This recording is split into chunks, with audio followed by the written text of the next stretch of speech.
हो गया पक्का? अरे बोलना हो गया। हाँ हो गया जी। बताइए, स्पीकर ने कहा है कि मतदान होने तक वो पद पर बने रह सकते हैं कार्य संचालन नियमावली के अनुसार। देखिए, बिहार विधानसभा का अपना नियमावली है। नियमावली के अनुकूल ही कोई व्यक्ति काम कर सकता है, चाहे अध्यक्ष हो, चाहे उपाध्यक्ष हो, चाहे मिनिस्टर हो, चाहे सीएम हो। और बिहार विधानसभा में चूँकि सर्वोच्च पद अध्यक्ष का पद होता है, तो इसीलिए हम लोगों की अनुमान थी, जिस तरह से आप बता रहे हैं जो अध्यक्ष जी बोले जो इस्तीफा नहीं देंगे, तो हम लोगों को था अनुमान जो समाजवादी नेता हैं नैतिकता के आधार पर वो स्वयं इस्तीफा दे देंगे, लेकिन नहीं इस्तीफा देना यह दुर्भाग्यपूर्ण बात है। बिहार विधानसभा का नियमावली 179 जो है, अनुच्छेद 179 में स्पष्ट शब्दों में लिखा हुआ है कि अध्यक्ष या उपाध्यक्ष जिन पर भी अविश्वास प्रस्ताव लगा है वो आसन पर नहीं बैठ सकते हैं। लेकिन चूंकि पिछले विधानसभा में जब स्पीकर हटा था तो वो आसन पर जाके अपनी बात बताने का काम सदन को करने का काम किया था।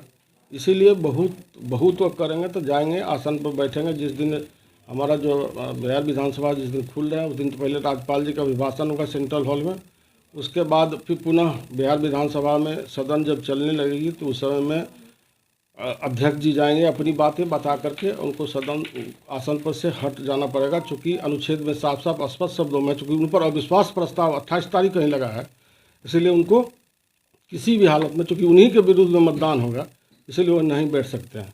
यदि वो कह रहे हैं जो हम अध्यक्ष बैठेंगे तो मैं समझता हूँ वो अपने मन से नहीं बोल रहे हैं, कहीं कहीं आला कमान का दबाव हुआ जो आपको इस्तीफा नहीं देना है इसलिए बोल रहे हैं। नैतिकता क्या कहते हैं?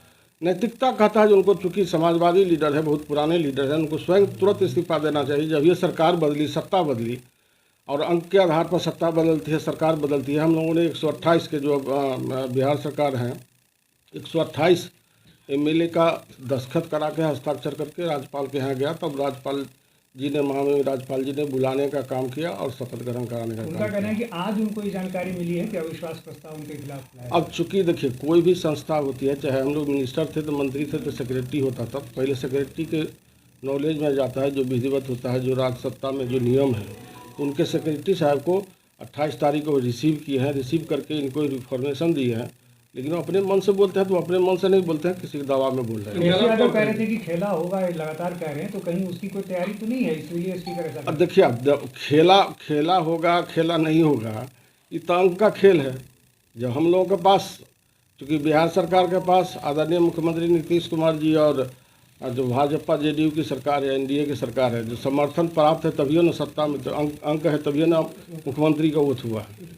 इसलिए कहीं कोई घबराने की बात नहीं है, कहीं कोई चिंता की बात नहीं है। लोग बोलने के लिए कुछ बोलेंगे। अंक में बीजेपी जेडीयू की जो सरकार है, एनडीए की सरकार है, पूर्ण बहुमत है 128 का और वो स्पष्ट बहुमत हासिल करने का काम करेगा।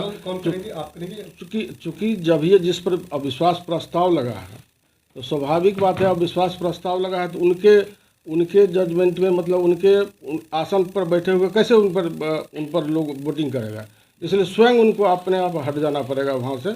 और डिप्टी स्पीकर जो होते हैं जो नियम में है वही संचालन करेंगे और वही निर्णय। टकराव की भी स्थिति कहीं बन रही है क्या? नहीं, टकराव क्या है, तो चूँकि उसमें तो माननीय विधायकगण रहते हैं, माननीय विधायकगण वोटिंग करेंगे जिसके पक्ष में मान लीजिए हम लोग 128 का हम लोग दिखाने का काम करेंगे। वहाँ पर 128 विधायक समर्थन में शुरुआत में बैठ सकते हैं आसन पे। सत्र की शुरुआत में चूँकि परंपरा पहले ऐसी नहीं थी, लेकिन पिछले विधानसभा में परंपरा कुछ ऐसी हो गई, तो हो सकता है उस परंपरा को कहीं वो संज्ञान में लें और उसी के अनुकूल करें, तो हो सकता है जाएंगे, अपनी बात बताने का काम करेंगे सदन में। जो हमने सदन इतना दिन किस तरह से चलाया, किस तरह से काम किया, वो अपनी संबोधन करने का काम करेंगे। संबोधन के बाद जब अविश्वास प्रस्ताव पेश होगा इन पर